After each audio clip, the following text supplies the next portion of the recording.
On a vu dans les chapitre 1, verset 18 et suivant, on a vu que Paul s'adressait aux gens qui n'ont pas nécessairement des standards moraux très élevés, des gens qui rejettent Dieu de façon assez catégorique, puis les implications dans leur vie, une décadence morale. On le voit dans notre société aujourd'hui, on compare les valeurs morales, les mœurs, il y a 75 ans au Québec, il y a toujours eu du péché. Comme on dit, la prostitution, c'est le plus vieux métier du monde, que des gens disent, ça a toujours existé. Mais disons que dans certaines sociétés, comme aux Pays-Bas, c'est un commerce légal, les femmes s'affichent dans des vitrines. Donc, disons qu'ils ont comme perdu, comme société, ils se sont éloignés de Dieu. Alors, on le voit dans notre société ici, Dieu a été mis de côté beaucoup. On voit les valeurs morales qui s'effritent. Dans les années 60, avec la Révolution tranquille, il y a un phénomène qui a vraiment explosé malheureusement au Québec, c'est les divorces. Dans les années 70, les divorces allaient exploser. Avant, les gens étaient mariés pour la vie. C'était pas toujours heureux, on le sait, mais il y avait quand même cette idée-là qu'on s'est marié devant Dieu, puis on va respecter notre engagement. Donc, ça, c'est juste un exemple qu'on a vu comme élément décadent. Donc, dans le chapitre 1, à partir du verset 18, Paul s'adresse à ces gens-là. Ensuite, dans le chapitre 2, ou dans la première partie, il nous parle des gens qui ne sont pas nécessairement des gens juifs, mais des gens qui ont des valeurs morales, des gens qu'on appelle souvent, dans notre langage, des bonnes personnes, des gens qui sont des bons citoyens, mais qui, malheureusement, souvent ont un certain orgueil dû au fait que c'est des bonnes personnes, donc ils sont plus difficiles à percer, à atteindre au cœur, à reconnaître qu'ils sont pécheurs, coupables et perdus.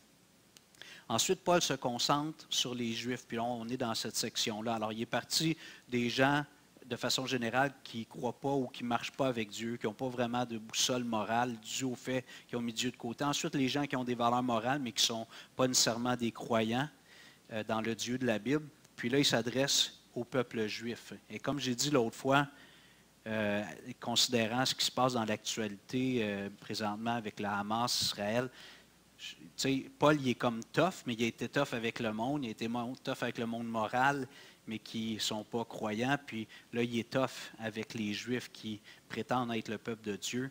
Mais je ne veux pas que ça nous pousse à nourrir des sentiments de haine envers les Juifs, pas du tout.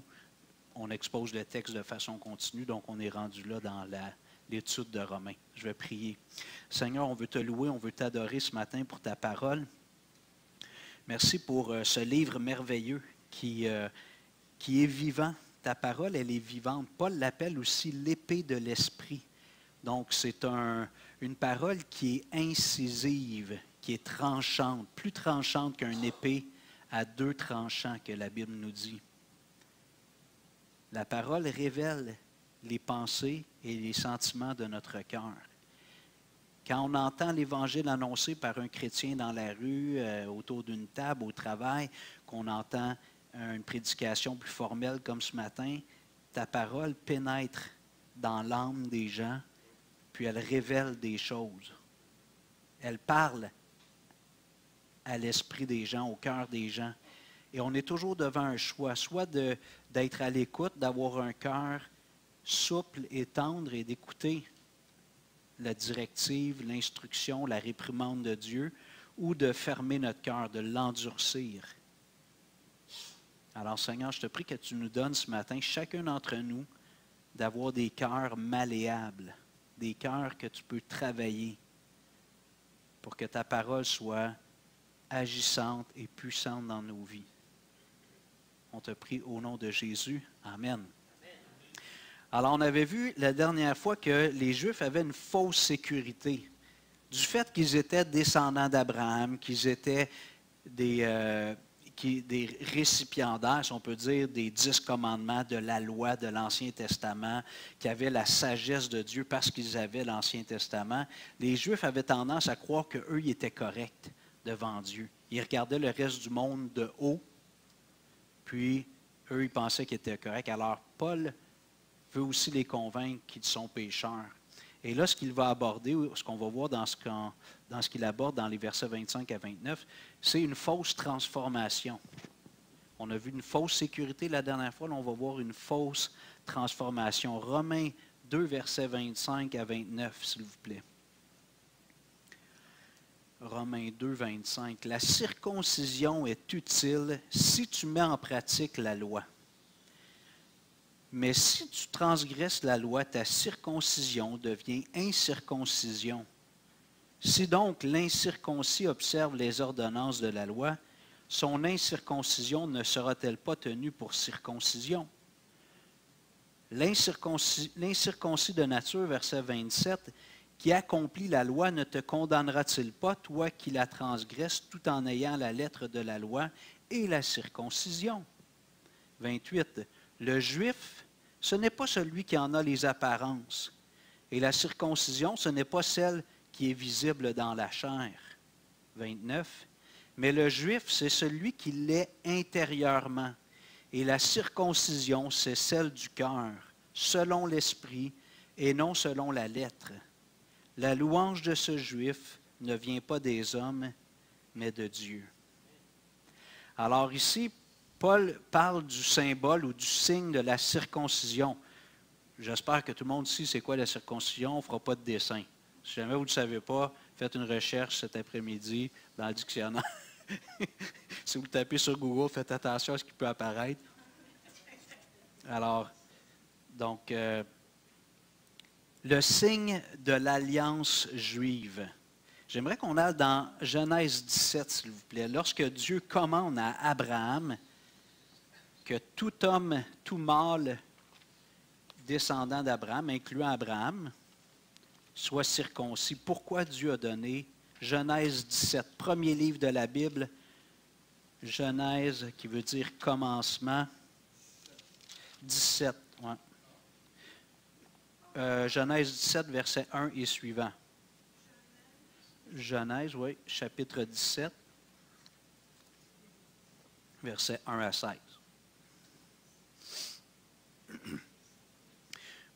Juste un petit rappel, on a vu dans Genèse chapitre 12 que Dieu promet à Abraham, il l'appelle à quitter sa patrie, sa famille, puis aller là où il va lui montrer, sans lui dire où il allait. Puis comme on a dit, Abraham, ce n'était pas un genre de vagabond, un célibataire qui faisait sa valise en 2 minutes puis qui partait. C'était un multimillionnaire qui avait des centaines d'employés, déménagé, c'était toute une aventure.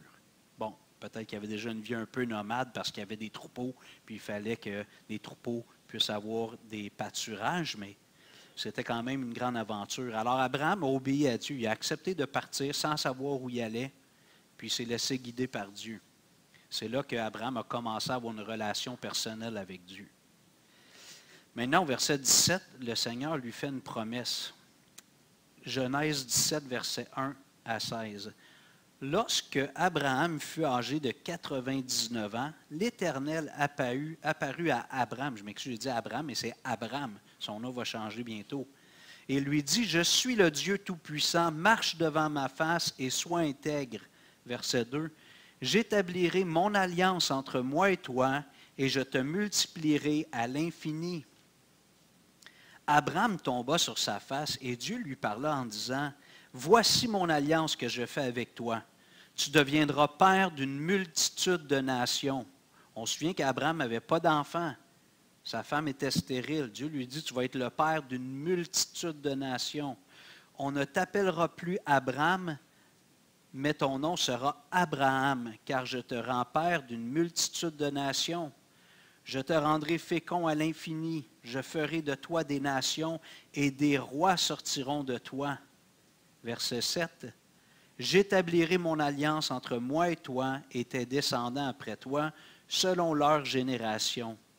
Ce sera une alliance perpétuelle, en vertu de laquelle je serai ton Dieu et celui de ta postérité après toi. » Verset 8.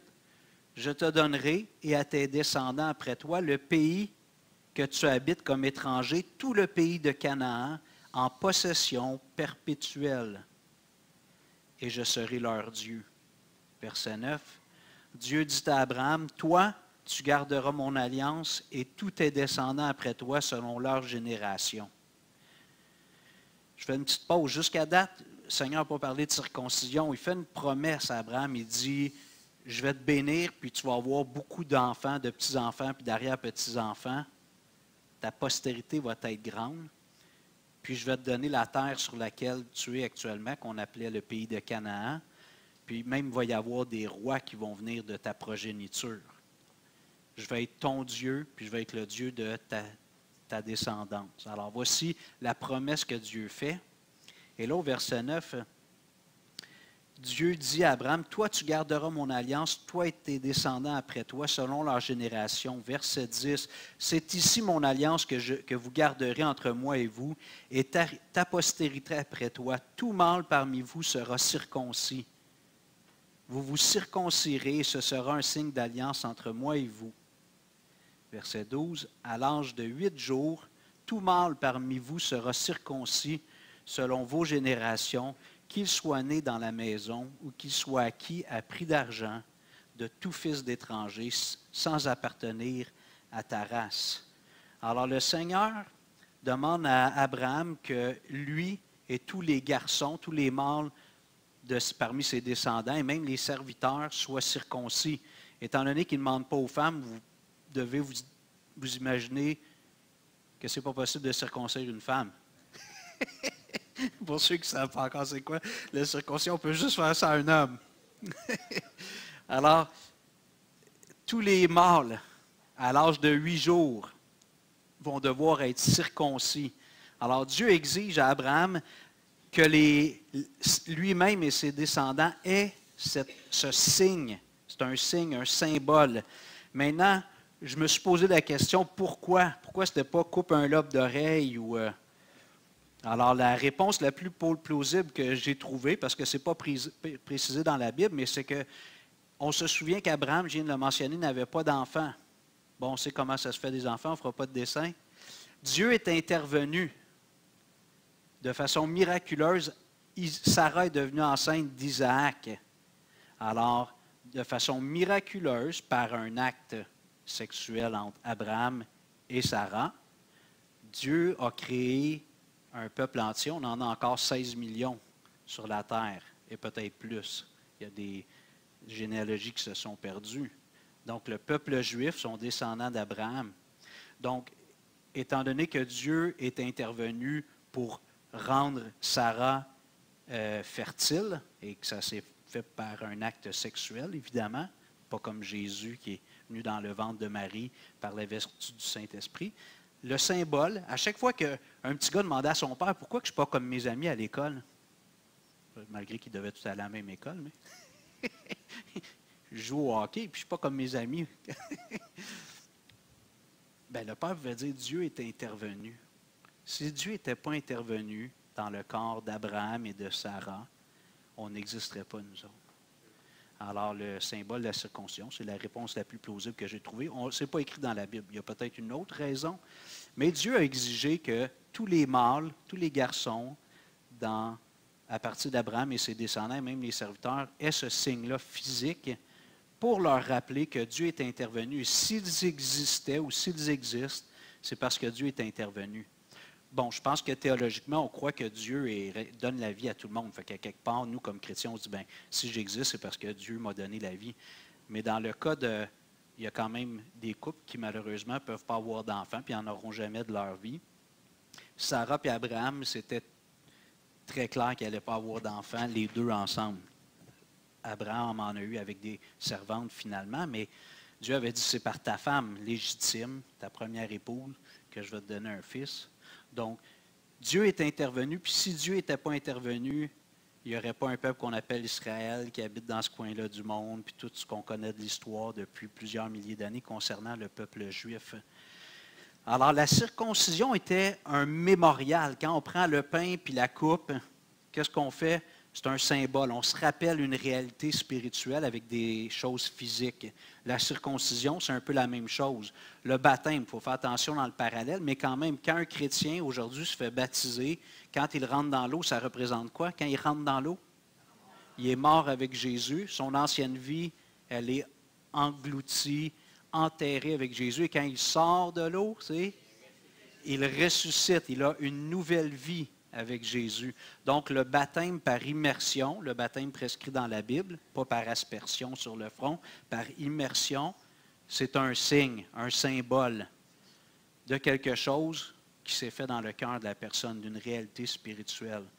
Donc, pour les Juifs, le fait d'être circoncis, c'était simplement un souvenir que Dieu est intervenu pour donner naissance au peuple d'Israël et que Dieu a fait des promesses à Abraham. Il a dit, toute ta descendance, tous ceux qui vont avoir ce signe-là, qui viennent de toi, je les ai choisis comme mon peuple, c'est tes descendants, et j'ai une affection particulière pour eux.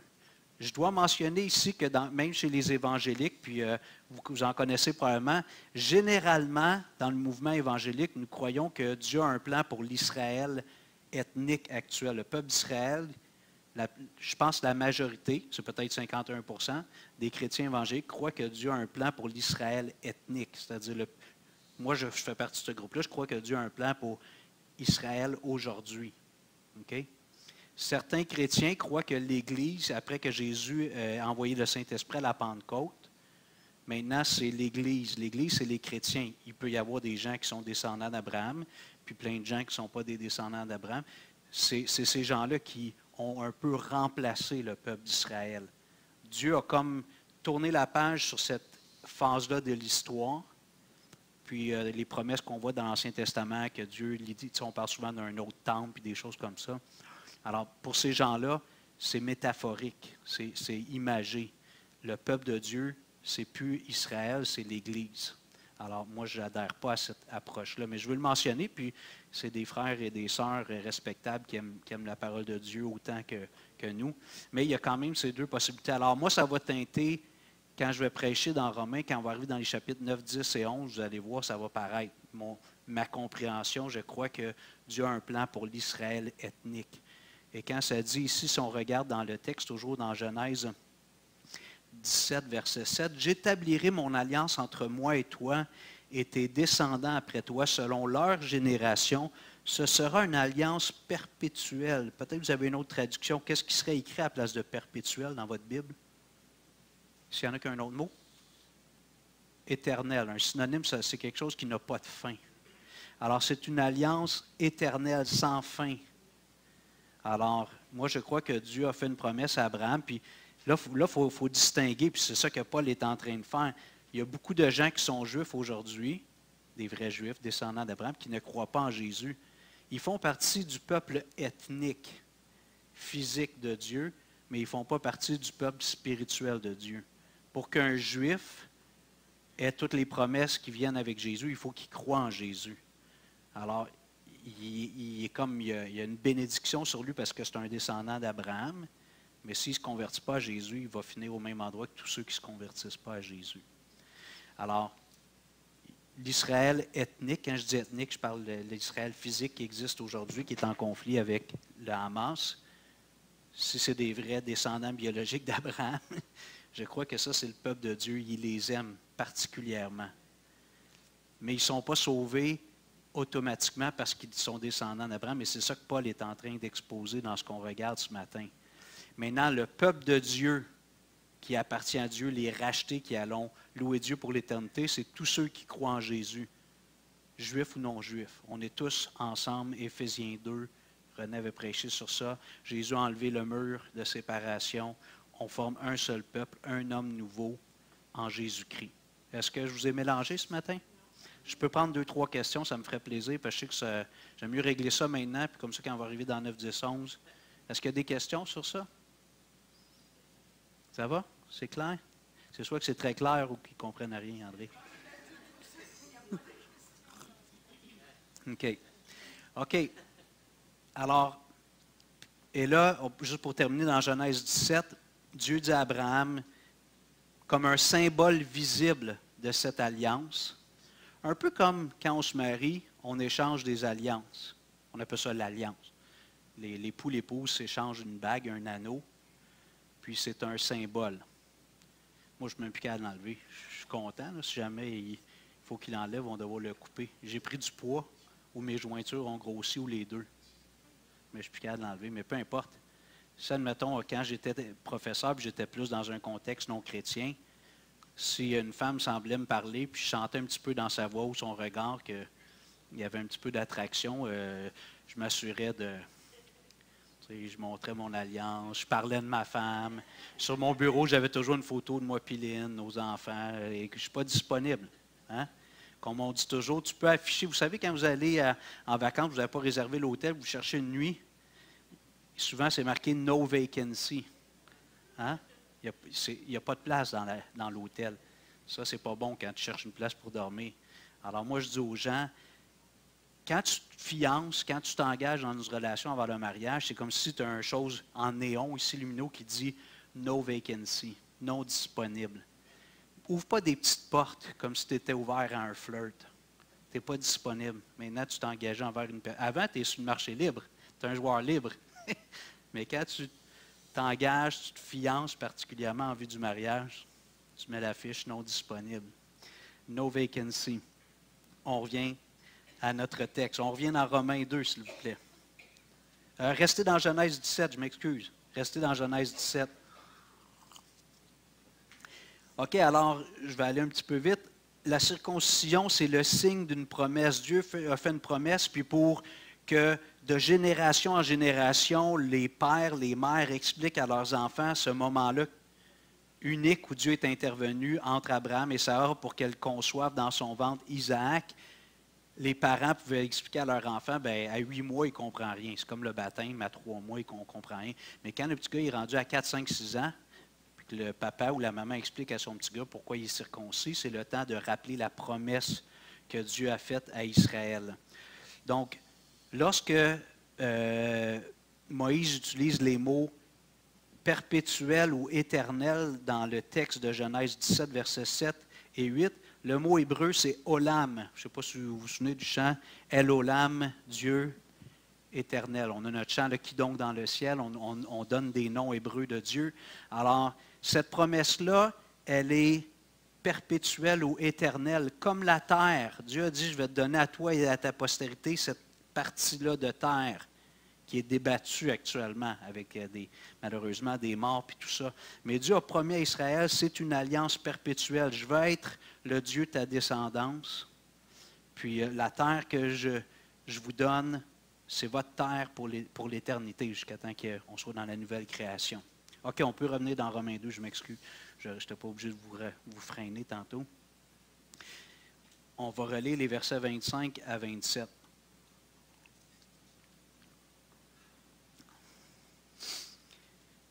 Romains 2, 25. La circoncision est utile si tu mets en pratique la loi. Mais si tu transgresses la loi, ta circoncision devient incirconcision. Je pense que c'est le texte où il y a le plus de fois le mot incirconcis, circoncis, incirconcision. Je change capable de le prononcer. Verset 26. Si donc l'incirconcis observe les ordonnances de la loi, son incirconcision ne sera-t-elle pas tenue pour circoncision? Verset 27. L'incirconcis de nature qui accomplit la loi ne te condamnera-t-il pas, toi qui la transgresses, tout en ayant la lettre de la loi et la circoncision? En général, lorsqu'il y a une alliance, ça implique deux parties. Quand on fait une alliance, c'est plus qu'un contrat, mais c'est un engagement à long terme ou pour l'éternité. Il y a deux parties. Du moins, des fois, il y a des éléments qu'on va dire que c'est une alliance inconditionnelle, comme lorsque Dieu promet à Abraham d'être leur Dieu, puis de ne pas les laisser tomber. Ça, c'est une alliance inconditionnelle. Mais dans l'alliance avec Abraham, comme celle avec Moïse en particulier, il y a plusieurs éléments qui sont conditionnels. Pour qu'Israël soit béni, il faut qu'il marche avec Dieu. Quand ils ne marchent pas avec Dieu, ils vont être punis ou maudits. Alors ici, on voit que l'alliance, elle est entre Dieu, Abraham et la descendance.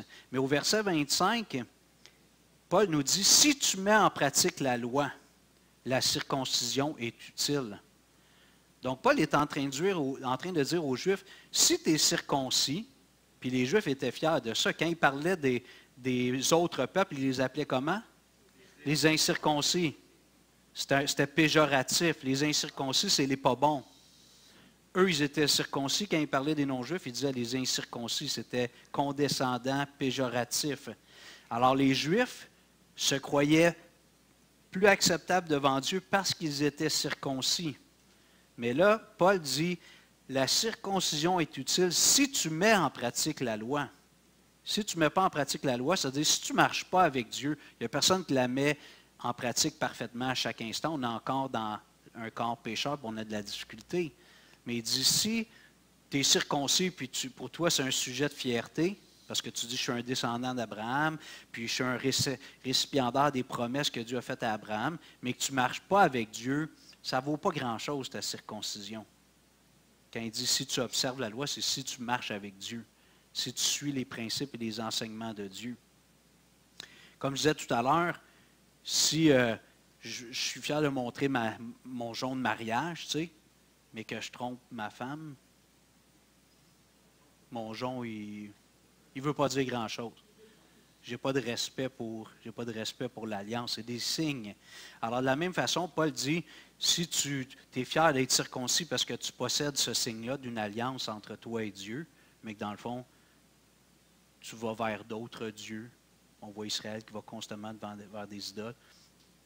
Ça n'a pas vraiment de valeur, ta circoncision. Ton signe, le signe de l'alliance, n'a pas vraiment de valeur. Dieu va toujours garder sa part du contrat. Quand Dieu fait une promesse, lui, il ne fait jamais défaut. On voit à quelques reprises dans l'Ancien Testament que Dieu se repent. Alors, c'est un vocabulaire qui est utilisé pour nous aider à comprendre que Dieu, c'était pédagogique, il disait, je vais faire ça, puis là, il change d'idée. Ce n'est pas comme si Dieu avait mal agi, c'est juste que Dieu semblait réorienter son plan face à l'obéissance ou à la désobéissance d'Israël. Alors, Dieu, lui, garde toujours sa part du contrat. Et personnellement, entre les années 40 et 45, peut-être qu'à ce moment-là, on pouvait dire, oh, Dieu, ce qui tient vraiment à sa part du contrat, 6 millions de Juifs ont été exterminés dans les camps de concentration ou encore à coups de balle. Fait que des fois, on peut se dire, est-ce que Dieu tient? Mais qu'est-ce qui est arrivé en 1948? Les Nations unies ont dit, on redonne au peuple d'Israël pour qu'ils puissent se regrouper puis se défendre. Parce que là, les Juifs n'avaient pas de terre physique. Ils ne pouvaient pas constituer un peuple, mettre des frontières, puis dire, si tu mets ton pied ici, puis tu n'es pas invité, on peut se défendre. Alors les Nations unies ont dit, on va donner au peuple juif une portion de la terre de leurs ancêtres, puis là, ils peuvent se réunir, s'organiser, s'armer, et si jamais il y a un autre fou comme Hitler qui veut leur faire du mal, ils pourront se défendre. Alors, Dieu garde sa part du contrat. Et pourtant, la majorité des Juifs aujourd'hui ne croient pas en Jésus. Comme à l'époque de Jésus, ils ont rejeté le Messie. Donc, ils ne sont pas sous la bénédiction spirituelle du salut éternel, mais ils sont sous la protection divine puisqu'ils sont descendants d'Abraham. Donc, Paul nous dit ici, si tu es circoncis mais que tu ne marches pas avec Dieu, ça n'a pas de valeur. Rappelons-nous, il est en train de montrer que tout le monde est pécheur. Et devant Dieu, tout le monde est coupable, condamné et perdu. Paul nous dit qu'il faut mettre en pratique la parole de Dieu. La Bible nous dit que Dieu prend plaisir à l'obéissance plus qu'aux rituels religieux. Je vous invite à aller dans 1 Samuel 15, s'il vous plaît. 1 Samuel 15. C'est dans l'Ancien Testament. Je ne sais pas à combien, quelle proportion vers le début. Il y a 1 et 2 Samuel. Après 1, 2 rois. 1, 2 Samuel. Là, on est dans 1 Samuel 15, 22. Ouais. 1 Samuel, chapitre 15, verset 22.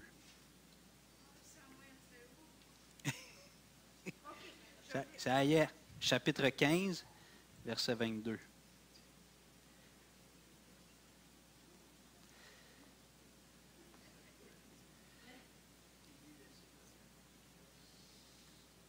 Ça va, Catalina? Oui, oui. Est-ce que tu veux le lire ou non? Tu veux lire le verset 22 ou tu es gêné? Tu n'as pas l'air gêné. Vas-y, lis-nous le verset 22. Oui.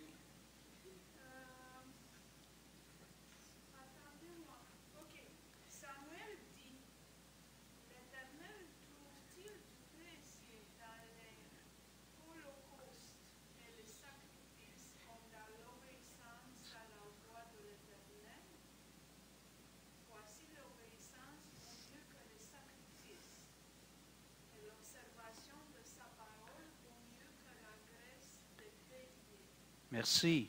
Alors, à l'époque, Dieu avait demandé, en raison du péché, puis des fois aussi en guise de reconnaissance, d'immoler des animaux, des sacrifices animaux. On appelle ça un holocauste. Des fois, l'Holocauste servait de sacrifice expiatoire. L'animal était offert en sacrifice à cause des péchés. Des fois, c'était une offrande à Dieu. Okay? Alors ici, le Seigneur nous dit, si tu me fais des beaux sacrifices, tu as l'air d'être un bon pratiquant religieux, mais que tu n'obéis pas à ma volonté, ben ça ne me fait pas vraiment plaisir. Ce qui me fait le plus plaisir, c'est l'obéissance à ma voix.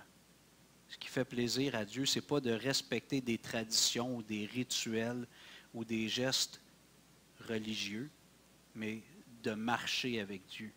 Et ça s'applique définitivement pour nous aujourd'hui, d'aller à l'église, de chanter, de prêcher, de faire le son, d'être à l'accueil, faire du ménage. Si dans notre cœur, dans notre vie de tous les jours, quand on n'est pas sous les projecteurs, on ne cherche pas à marcher avec Dieu, bien, Dieu dit, c'est beau le Hugo quand tu vas en avant, mais si tu ne marches pas vraiment avec moi, ce n'est pas vraiment ça que je veux. Alors, évidemment, je le répète, on est tous pécheurs, on a tous des combats, des luttes, il n'y a personne qui est parfait, mais si on prétend être chrétien, puis on est content de dire, moi je vais à telle église, je fais ça, je suis impliqué dans telle chose, je donne de l'argent, je fais ci, je fais ça, mais que dans notre vie de tous les jours, on ne marche pas fidèlement avec Jésus, Dieu dit, ça ne m'impressionne pas. OK? Alors, Dieu prend plaisir à l'obéissance. Et là, Paul, il pousse un petit peu le raisonnement au verset 26. Je reviens dans Romains 2, s'il vous plaît.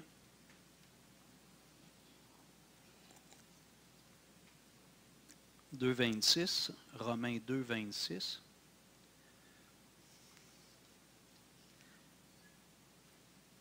Je vais le lire, OK? « Si donc l'incirconcis observe les ordonnances de la loi, son incirconcision ne sera-t-elle pas tenue pour circoncision? » Il dit, si quelqu'un n'est pas circoncis, il n'a pas eu cette marque-là, mais qui observe la parole de Dieu, qui marche avec Dieu, il dit, le fait qu'il marche avec Dieu, ça fait un peu foi. C'est comme si c'était un vrai circoncis, parce qu'il marche avec Dieu. Bon, évidemment, à l'époque, avant que Jésus vienne, si un homme faisait ça, éventuellement, il devait se faire circoncire. Mais ce que Paul est en train de dire ici, c'est si un homme est incirconcis, mais qui marche avec Dieu, puis on a à côté quelqu'un qui est circoncis puis qui ne marche pas avec Dieu, c'est celui qui marche avec Dieu que Dieu approuve, même s'il est incirconcis. Donc, Paul est en train de dire aux Juifs, ce n'est pas la circoncision qui fait de vous des enfants de Dieu, des gens qui sont acceptables devant Dieu. Verset 27, « L'incirconcis de nature qui accomplit la loi ne te condamnera-t-il pas, toi qui la transgresses, tout en ayant la lettre de la loi et la circoncision. » Donc, toujours le même raisonnement. Je vais ici apporter une nuance. Des fois, il y a des gens qui disent, moi, je ne crois pas en Jésus, je ne vais pas à l'Église, mais j'aime mon prochain, puis tu sais, des belles valeurs. Il faut faire attention, ce n'est pas de ça que Paul parle ici. Il parle de quelqu'un qui accomplit la loi, c'est quelqu'un qui croit dans le Dieu de la Bible et qui marche avec lui, mais qui n'est pas circoncis. Alors, si quelqu'un est un bon citoyen, il y a des gens qui ont beaucoup d'argent, qui donnent beaucoup à des causes, des philanthropes, des grands philanthropes, comme on les appelle, mais s'ils n'ont pas la foi en Christ, ils ne sont pas plus justes qu'un chrétien qui traîne la patte, vous comprenez? Alors, il faut juste emmener une petite nuance ici. Ce n'est pas juste l'idée d'être une bonne personne, c'est de marcher avec Dieu.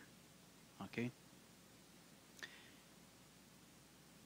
Ensuite, dans les versets 28 à 29, si vous voulez toujours être dans Romains 2, le juif, ce n'est pas celui qui en a les dehors. Et la circoncision, ce n'est pas celle qui est visible dans la chair. Mais le juif, c'est celui qui l'est intérieurement. Et la circoncision, c'est celle du cœur, selon l'esprit et non selon la lettre. La louange de ce juif ne vient pas des hommes, mais de Dieu. C'est important, là, quand on réfléchit, des fois quand on fait de la théologie biblique, il y a la théologie systématique, là, on va étudier une doctrine à travers toute la Bible, mais quand on fait de la théologie biblique, on essaie d'avoir une vue d'ensemble, de toujours rattacher les doctrines à l'enseignement principal de la Bible. Et ce qu'on voit, c'est que dès le début, Dieu savait que l'être humain avait besoin d'un changement de cœur. de donner une série de règles, 10 commandements, avec beaucoup d'encadrement, des punitions, des bénédictions, ça ne change pas nécessairement le cœur. Alors Dieu savait depuis que Israël existe, il savait que c'était un changement de cœur que l'être humain allait avoir besoin. Mais Dieu accomplit son plan. Lui, il est éternel, il est patient. Nous, on est impatients, on veut que tout se règle vite. Dieu savait que ça allait être comme une progression. Puis un jour, un descendant d'Abraham, le Messie, Jésus, allait venir puis allait rendre possible la circoncision du cœur, le changement de cœur. Alors Dieu, il a eu un plan, puis Abraham a été sauvé par la foi, les gens étaient sauvés par la foi en Dieu, mais le changement de cœur est devenu possible seulement quand Jésus est venu. Alors là, ici, Paul dit, la vraie circoncision, ce n'est pas celle qui est faite sur le sexe masculin, c'est celle qui est faite sur le cœur. Et si on veut juste un petit peu réfléchir, une circoncision, c'est une chirurgie. On transforme l'apparence physique d'un homme. Il y a une transformation. La circoncision du cœur, là, on est dans la métaphore, ce n'est pas physique. Ce n'est pas qu'il y a un petit bout de peau qu'on peut enlever sur le cœur. C'est un cœur qui est transformé. Est-ce que vous pensez à des passages dans le Nouveau Testament où on nous parle de cette transformation du cœur? Est-ce qu'il y en a qui pensent à... Oui, Daniel. En cœur de chair. OK, on va aller voir dans Ézéchiel 36. Là, on va dans l'Ancien Testament. Tu vas juste écouter? OK, Ézéchiel 36. Alors, après Ésaïe, à peu près au milieu de la Bible, c'est les psaumes. Après les psaumes, à un moment donné, vous avez les grands prophètes, Ésaïe, Ézéchiel, chapitre 36. Verset 25.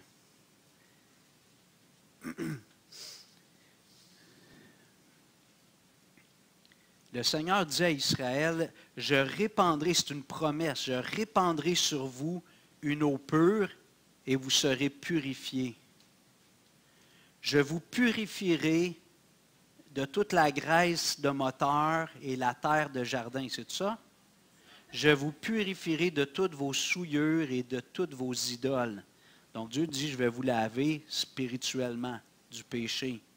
Je vous donnerai un cœur nouveau et je mettrai en vous un esprit nouveau.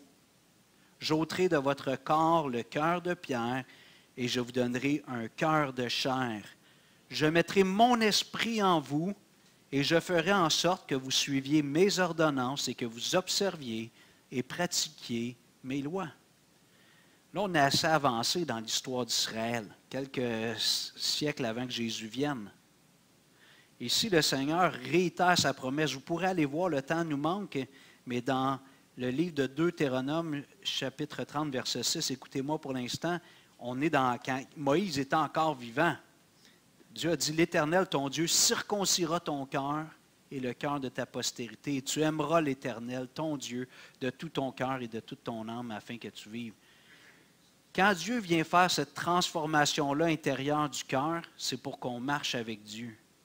C'est pour qu'on aime Dieu plus que nous-mêmes, pour qu'on aime Dieu plus que notre prochain, qu'on aime Dieu plus que nos projets, plus que notre maison, notre auto, notre voiture, notre chien, notre chat, notre carrière. Quand Dieu vient opérer cette transformation du cœur, qui enlève notre cœur dur, qui nous donne un cœur tendre, qui met son esprit en nous, Dieu fait ça pour qu'on marche avec lui. Donc, de naître de nouveau, d'avoir un cœur nouveau, ce n'est pas juste pour avoir un laissez-passer pour l'éternité. C'est que dès le jour où j'ai ce cœur nouveau, je marche avec Jésus. Je vais tomber des fois. On est honnête, on va tomber des fois. Mais je demande pardon, je me relève, je continue à marcher avec Jésus. Je reviens dans le bon chemin, je me suis égaré un peu. Alors, depuis le début, Dieu savait qu'un jour, il allait devoir changer le cœur de l'être humain. Adam et Ève ont été créés avec un cœur un peu comme une ardoise vierge. Il n'y avait pas de péché. Mais quand Adam et Ève ont mangé le fruit défendu, le péché est venu dans leur cœur. À partir de ce moment-là, en partant d'Adam et Ève et tous leurs descendants, c'est-à-dire tous les êtres humains, on vient au monde avec un cœur qui a besoin d'une transformation. Et ici, c'est ce que Paul est en train de dire. Il fait référence à Deutéronome, à Ézéchiel 36, à Jérémie 31. Puis il est en train de dire, Dieu l'avait promis. Et ce qui compte pour Dieu, ce n'est pas la circoncision physique. Et là, avec la venue de Jésus, on est comme passé dans un nouvel ère. La circoncision, plusieurs lois cérémonielles, on n'est plus tenu les règles alimentaires. Les chrétiens, on n'est plus tenu de respecter ça. Comme la circoncision, si quelqu'un est circoncis par choix ou parce qu'il y a des infections, puis c'est mieux, pas de problème, c'est pas mal. Mais ce n'est pas une nécessité. Je termine avec un passage, Jean chapitre 3, s'il vous plaît. Alors ce matin, même si on est dans la culpabilité, il y a de l'espoir.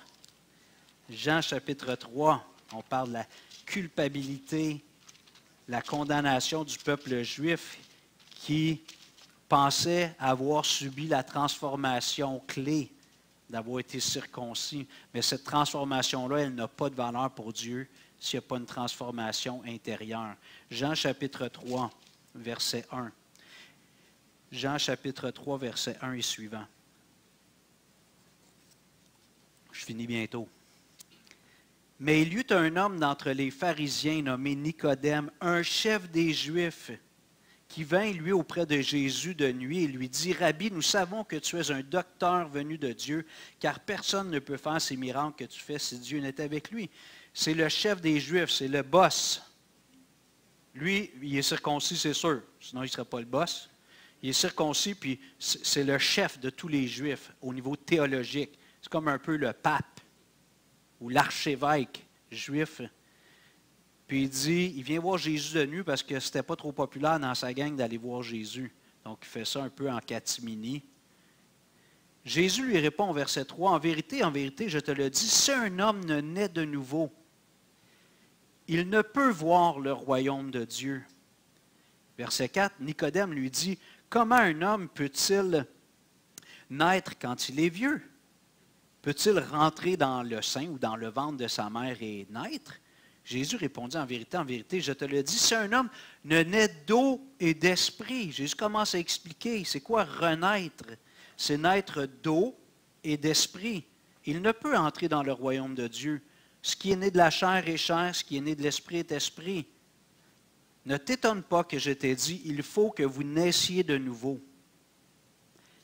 Le vent souffle où il veut et tu en entends le bruit, mais tu ne sais d'où il vient ni où il va. Il en est ainsi de tout homme qui est né de l'esprit. Nicodème lui dit, comment cela peut-il se faire? Jésus lui répondit, tu es le docteur d'Israël et tu ne sais pas ces choses. Nicodème, c'est le boss des Juifs.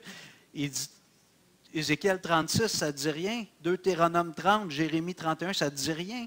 Que Dieu a promis qu'un jour, il allait venir changer les cœurs.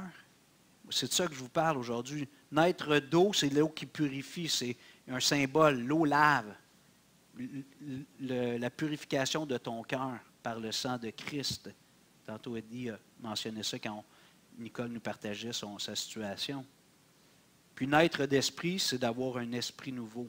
Donc, c'est un écho d'Ézéchiel 36. Alors, je te pose la question ce matin en terminant. Est-ce que tu es né de nouveau? Est-ce que tu as reçu un cœur nouveau? Pas obligé de répondre à voix haute. Est-ce que tu as reçu un cœur nouveau? Est-ce que tu as reçu l'Esprit de Dieu? Quand je préparais la prédication, je savais que j'allais poser ces questions-là à la fin. Je me dis, il y a peut-être des gens ici qui viennent à l'Église depuis un bout de temps ou depuis des années, puis qu'il y a des doutes, des fois des ambivalences.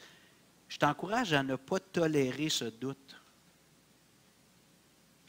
Tolère pas ce doute-là. Règle cette question-là. Oui, je suis né de nouveau. J'ai reçu l'Esprit de Dieu. On est d'accord, ça, on a grandi dans une famille chrétienne, on entend ça depuis qu'on est petit. Ce n'est pas toujours facile de mettre le doigt sur une date précise. On est conscient de ça. Mais la question, c'est, est-ce que tu crois en Jésus aujourd'hui? Est-ce que tu crois que Christ est mort sur la croix pour tes péchés? Tu ne peux pas te sauver par toi-même, seulement par le sang de Jésus. Puis tu sais que Dieu travaille en toi, puis qu'il te guide, même si des fois ce n'est pas facile, puis tu trouves que tu n'es pas le chrétien que tu aimerais être. C'est correct, mais règle la question. Oui, je suis né de nouveau. Est-ce que je pourrais me consacrer davantage? Ça, c'est entre toi et Dieu, comme l'autre aussi, mais reste pas dans l'ambivalence. On a nommé notre Église, on a ajouté un mot dans le nom de l'Église il y a 7 ans, 6 ans, on appelait ça l'Église Renaissance. Et moi, je m'en voudrais d'avoir des gens qui m'ont entendu prêcher ici pendant des mois puis des années, puis qui sont restés dans la question, est-ce que je suis né de nouveau, puis qui ne savent pas comment faire. Appelle-moi, texte-moi, André, quelqu'un d'autre de l'Église. Ça ne veut pas dire que tu n'es pas né de nouveau. Si tu as des doutes, ça ne veut pas dire que tu n'es pas né de nouveau. Mais accepte pas que Satan vienne te remettre ses doutes constamment. Règle ça. Parce que sinon, tu es comme quelqu'un qui est toujours fragile. Quand là, tu es plein de zèle, tu veux servir le Seigneur, Satan va venir te dire, es-tu vraiment chrétien? Es-tu vraiment... Puis là, ça te ralentit, te ramène dans ces questions, toujours dans le passé, l'interrogation. Moi, je t'encourage à régler ça. Le cours, le maître et son disciple, les premières études, on va parler de ça, du salut. Mais si tu veux me contacter, contacte-moi, un frère, une sœur de l'Église, un ami de l'Église. Règle cette question-là, s'il te plaît. Reste pas dans l'ambivalence. Je vous invite à vous lever, on va